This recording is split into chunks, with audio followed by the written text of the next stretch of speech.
I slammed the trunk of my car shut, the echo bouncing off the quiet suburban street in suburban Chicago, where the American dream felt more like a cage. My husband, Mark, had just left for his business trip, leaving me to pack up our life for the move to a bigger house across town, a symbol of our so-called success. But when my old college friend, Lily, showed up at the door with her easy smile and strong arms ready to help, one lingering glance as she bent to pick up a box shattered the fragile illusion of my straight, perfect marriage. The air in the living room was thick with the scent of cardboard and dust, remnants of a decade spent building a life that now felt hollow. Lily, with her short-cropped hair and confident stride, had always been the free spirit I envied back in our dorm days at Northwestern. "Emily, you look like you could use a break already," she teased, her voice warm like summer asphalt. I laughed it off, but as we sorted through photo albums, our hands brushed, and time froze. Her eyes met mine, not with the casual friendship we'd maintained through sporadic texts and holiday cards, but with a raw intensity that made my pulse race. What was this? I pulled away, busying myself with tapes and markers, but the seed was planted, burrowing deep into the cracks of my denial. By midday we'd cleared half the room, stacking boxes like walls around us. Lily paused, wiping sweat from her brow, and asked about Mark. "He's climbing the corporate ladder as always," I said, forcing a smile. But her question lingered, probing deeper. "And you? Are you happy, Em?" The honesty in her tone disarmed me. I confessed the monotony, the unspoken resentments, how motherhood to our 2 kids had swallowed my ambitions. She listened, really listened, her presence a balm I'd forgotten I needed. As the afternoon wore on, we shared stories of lost dreams, hers of coming out in a conservative family, mine of shelving my art career for stability. Each revelation pulled us closer, until a simple hug goodbye turned into something electric, her breath on my neck sending shivers I couldn't ignore. That night, alone in the half-empty house, I replayed the day like a forbidden film. Mark called, his voice distant over the phone, discussing mortgage rates while my mind wandered to Lily's laugh.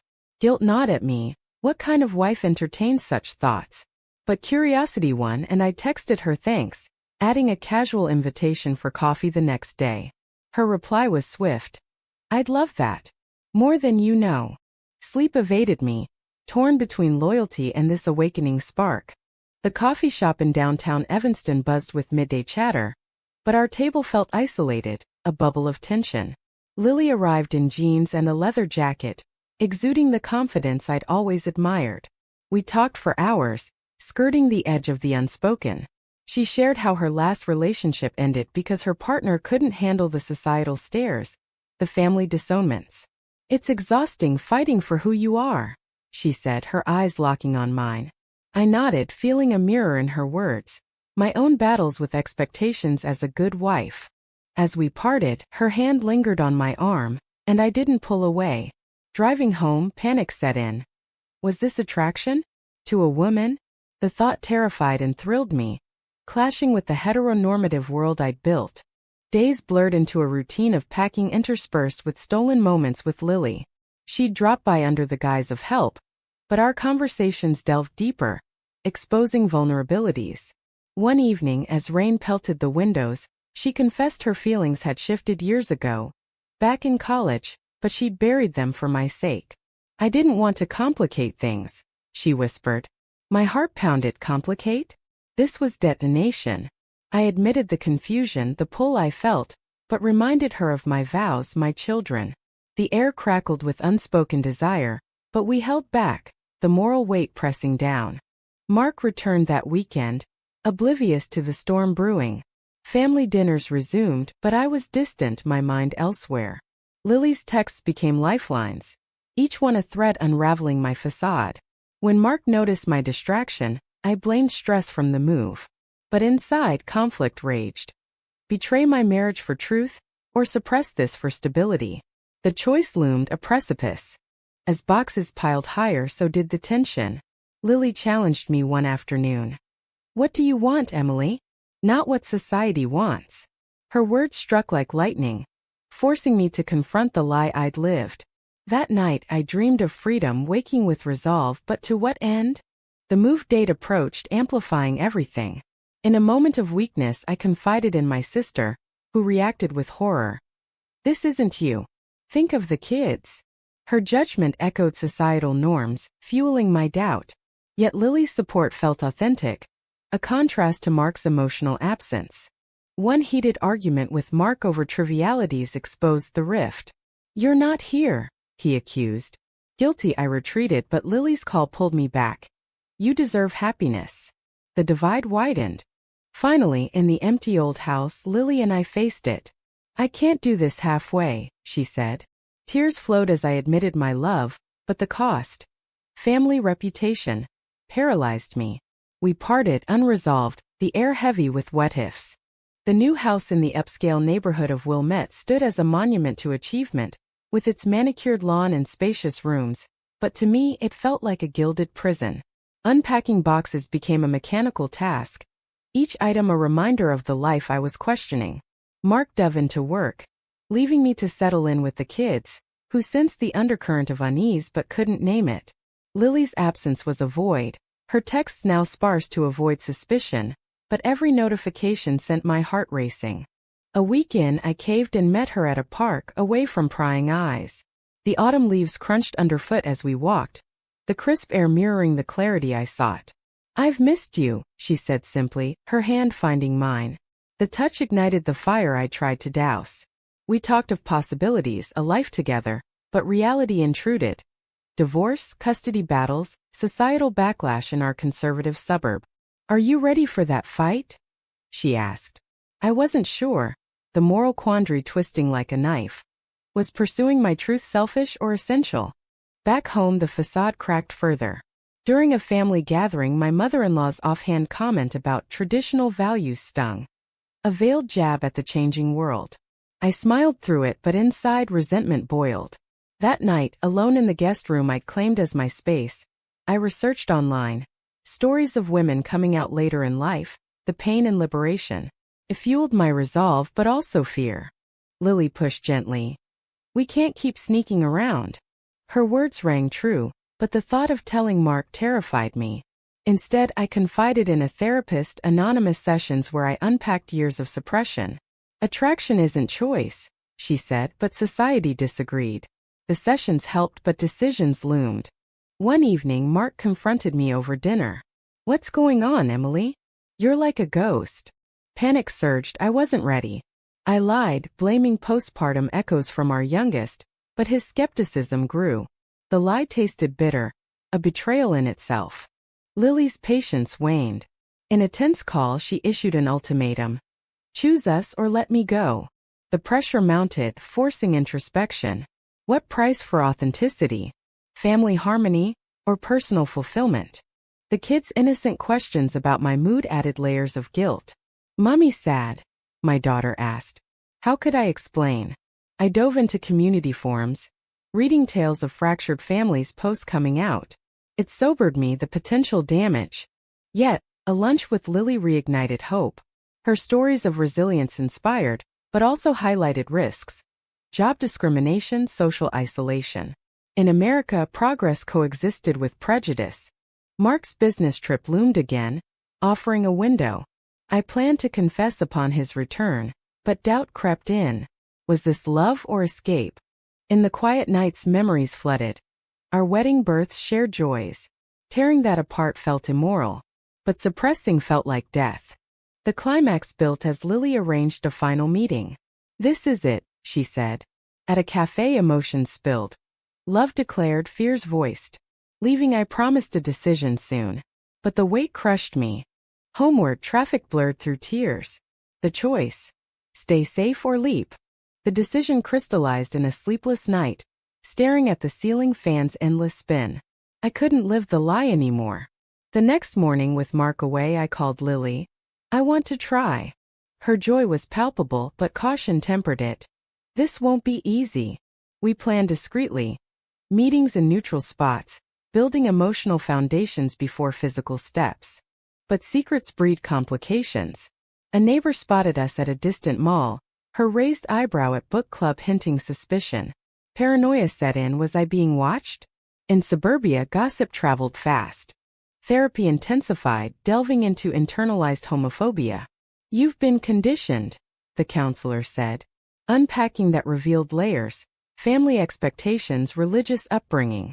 My parents, devout Catholics, would disown me. Mark's family, even more conservative.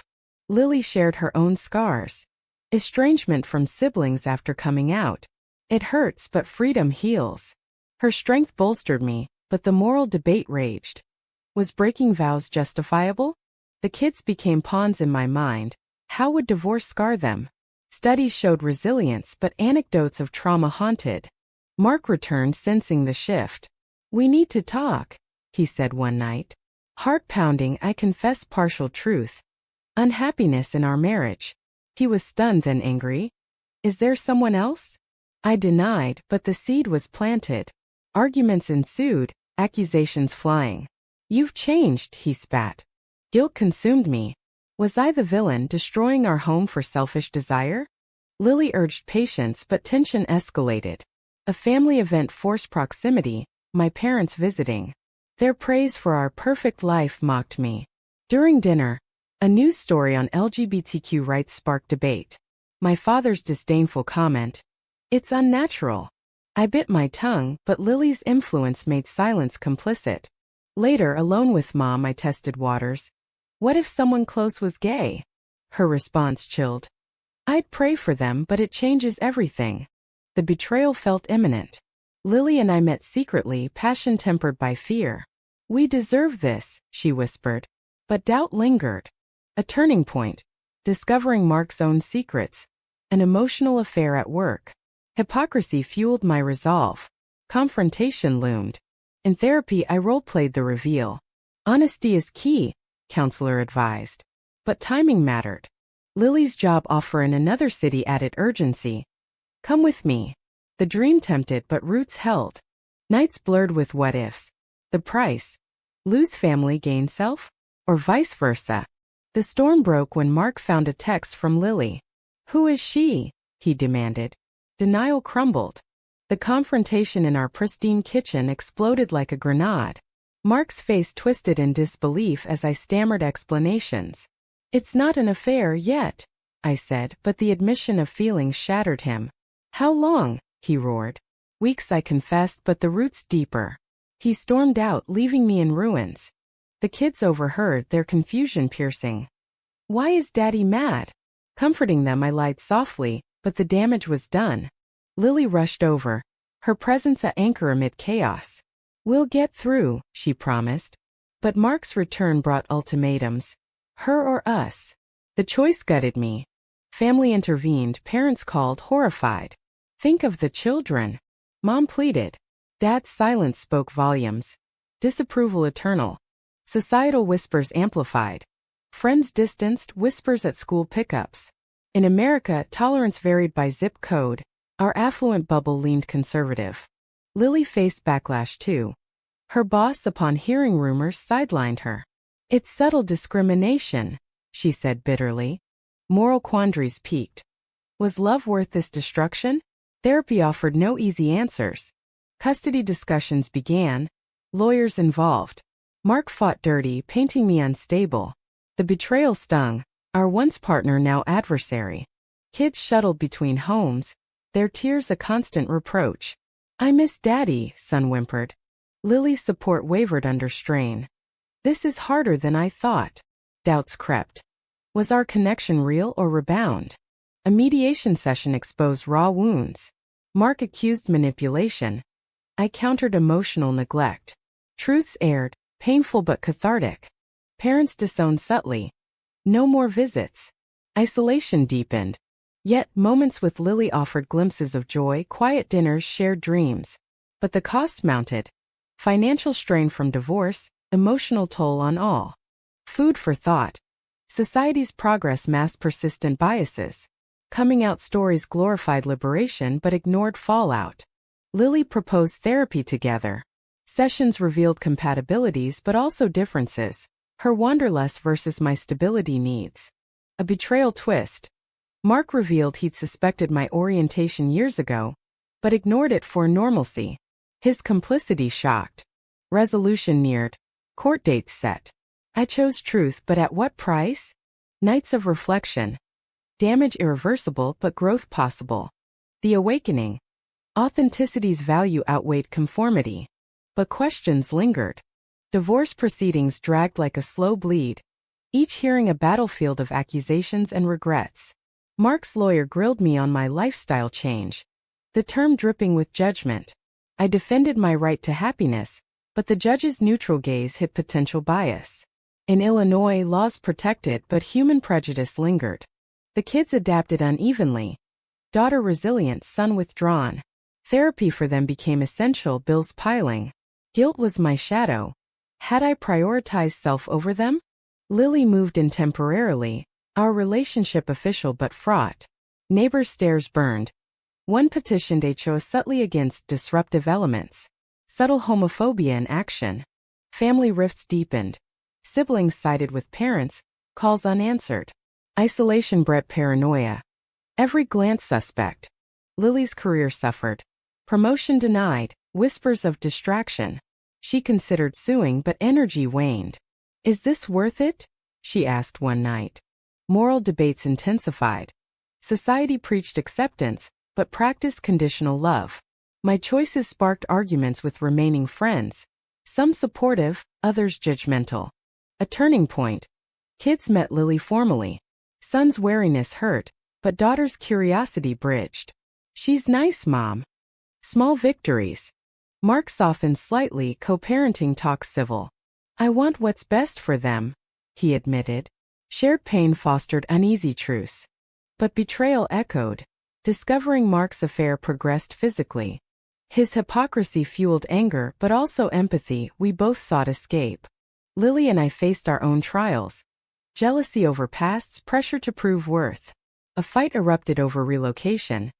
I can't leave the kids, I yelled. Reconciliation attempts failed. We separated briefly. Alone, I questioned everything. Was this awakening or mistake? Therapy revealed patterns, suppressed identity from youth. Flashbacks to crushes dismissed as phases. Society's role loomed. Media glorified queer stories, but ignored middle-class fallout. Reunited with Lily, we committed deeper.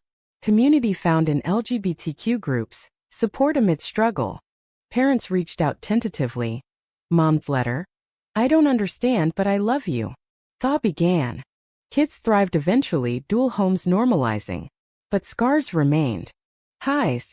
Lily's proposal, simple ring symbolizing defiance. Lows. Lost friendships, financial hits. Awakening complete. Truth's price high but freedom priceless. Yet reflections on choices. The wedding was intimate. In a Chicago park under blooming cherries. A defiant stand against the storms weathered. Only close allies attended. Therapist, a few friends, the kids beaming in confusion and joy. Mark, invited for their sake, declined politely, a nod to fragile peace. Life post-vows stabilized, but echoes persisted. Work colleagues whispered. Promotions bypassed. Lily switched jobs, thriving in a progressive firm. See? Resilience pays, she said. Kids adjusted. Shared custody worked. Therapy ongoing. Son's questions evolved. Why two moms? Explanations age-appropriate. Fostering openness. Family mended slowly. Parents visited, awkward but earnest. Dad's gruff acceptance. As long as you're happy. Moral victory. But society tested. A school incident, bullying over two moms. Advocacy followed, PTA meetings tense. We fought, educating, but exhaustion mounted. Internal conflicts resurfaced. Doubts about appending lives. Was it right? I pondered nights. Lily's betrayal scar. During separation, she dated briefly. Forgiveness hard won, trust rebuilt. Highs amplified. Travel together, dreams pursued. My art revived, exhibitions planned. Damages tallied. Financial recovery slow, emotional baggage heavy. Awakening's gift. Authenticity bred empathy, activism. We volunteered, helping others navigate similar paths. Yet mired in debates. Did personal happiness justify collective pain? Stories shared online anonymously sparking discussions. Responses varied: support, condemnation. In quiet moments, gratitude mixed with regret. Choices irreversible, lessons profound. The narrative closed on reflection. Lives transformed, prices paid. But one question lingered, probing the core. In the pursuit of true self, is shattering others' worlds ever truly justified? Or does the greater good demand sacrifice of the heart?